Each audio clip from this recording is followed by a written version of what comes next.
Guys, we finally made it. I can't believe it. We're at our steepest and rockiest tiny house build, and we are finally in the framing stages. We've been doing a bit of a series here to tell you what it took to get us to this point. So check out that playlist. You can see all of the problems. I don't even know how many, more than I can count, that we've encountered that we had to overcome here just to get to framing. So take a look at that. But today we're going to talk a little bit about where we're at now, what inspections we go through, so what inspections have been done up to this point, and then what inspections we'll do next, moving through the rest of the build.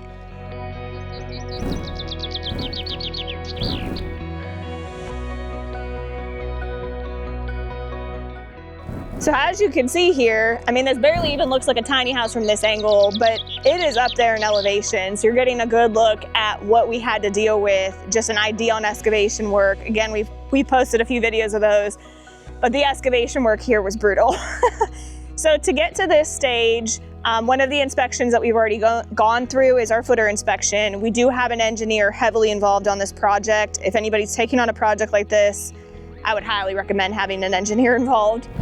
So right now we're working on framing. After the guys finish framing, we'll do what we call rough-in plumbing. Again, we have posted a video on that if you'd like to see some roughed-in plumbing. And then we will have an inspection for framing plumbing combo. After that, we'll move forward with electric. So then the electrician can come in and do what they call a rough-in. So they'll have their rough-in, then we'll go through another inspection. But let's keep walking through.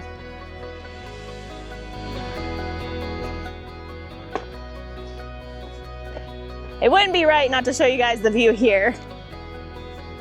So we've got a wing wall here. We've got a video talking on that a bit, why we had to do it and what our other options were.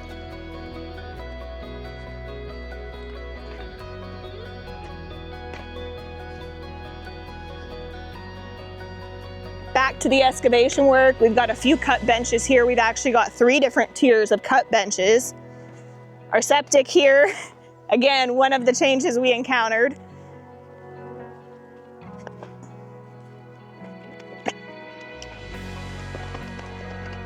We're almost all the way to the top here, and we're going to show you why we moved forward with this lot, even with all of the challenges. There's one big reason. Wow, holy crap, this looks really good today. Now, I don't know what it is. There's something about the layers and dimensions to the mountains today with that little bit of cloud that makes them look insane. So anyway, here you go, guys. This is why we built on this lot. This is why it was worth it, is what you see in the background here. It's just gorgeous. So now we're up top. You're getting a look at the view, the house in relation to the view, and another look at some of the excavation work here. And where I'm standing, again, this was another change that affected our septic.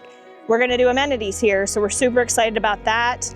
Roughly right where I'm standing is where a sauna is going to sit, and then we'll have a really cool fire pit area to my left, your right, all looking out at the view. So super excited about that.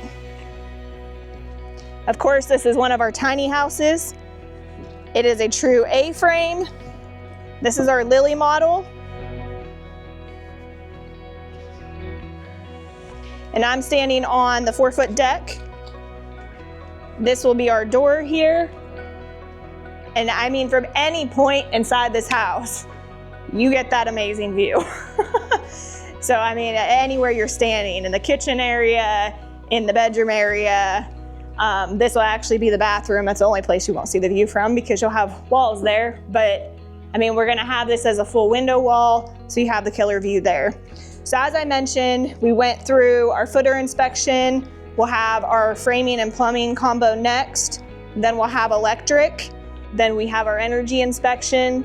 And then there's a few other electric inspections mixed in that are not done through the county, they're done through the state. One of them will be a service release, one of them will be well, one of them will be a final electrical inspection. And then when we get to the end here, we'll have our final building inspection.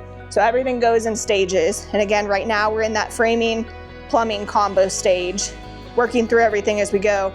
Obviously with a build like this, we don't want to rush things. We need to keep everybody safe. So it is more difficult to frame when you're up in the air like this. And I mean, this drop off is no joke.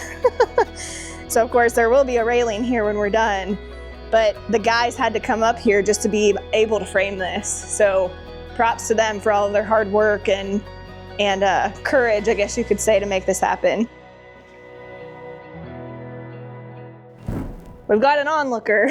I mean, if you're driving down this road and you look up, it's different and in a cool way. Like, it's like, holy crap, what is that up on the hill? It sits up high and it's got this view and it's hard not to notice.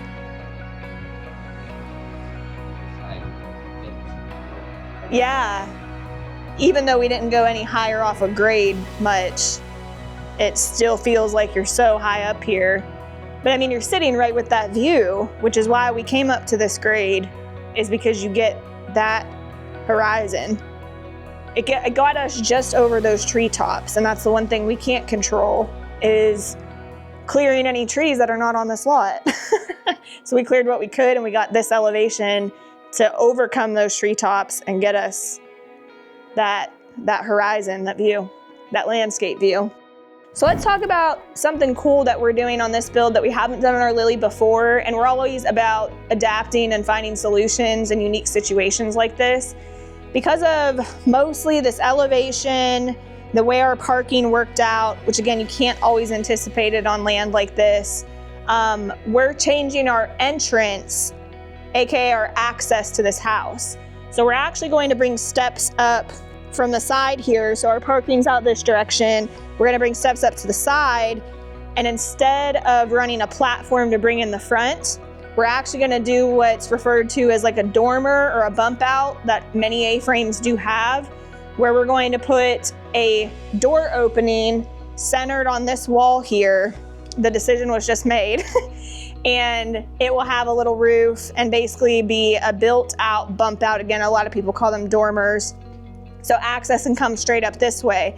Now what that's gonna help us achieve when you're on a build this small, we're only 16.5 feet this way and 8 feet this way, is it's going to allow us to put in a really cool custom bar top here. So we'll have bar top seating here, and then you could look out at that view, eat while you're on a covered deck. It can be raining, you can still eat, you can sit there. And then next to that, we will have to start our hot tub fall guard, because the hot tub will sit here, and you got to think about the door swing. You need to keep it out of that door opening. Hot tub will sit here, which means we're gonna have to build a fall guard. You don't want anybody to be able to stand up in that hot tub, and especially here, go over that edge.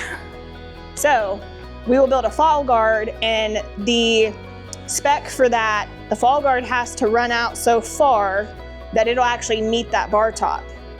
So to wrap the conversation up here, if we had done that bar top fall guard, we wouldn't have been able to bring up the steps this way. So again, our creative solution for that is we're actually gonna cut a door opening here, and there's gonna be an entrance this way. Now that brings us to our next point. We're doing the same thing here.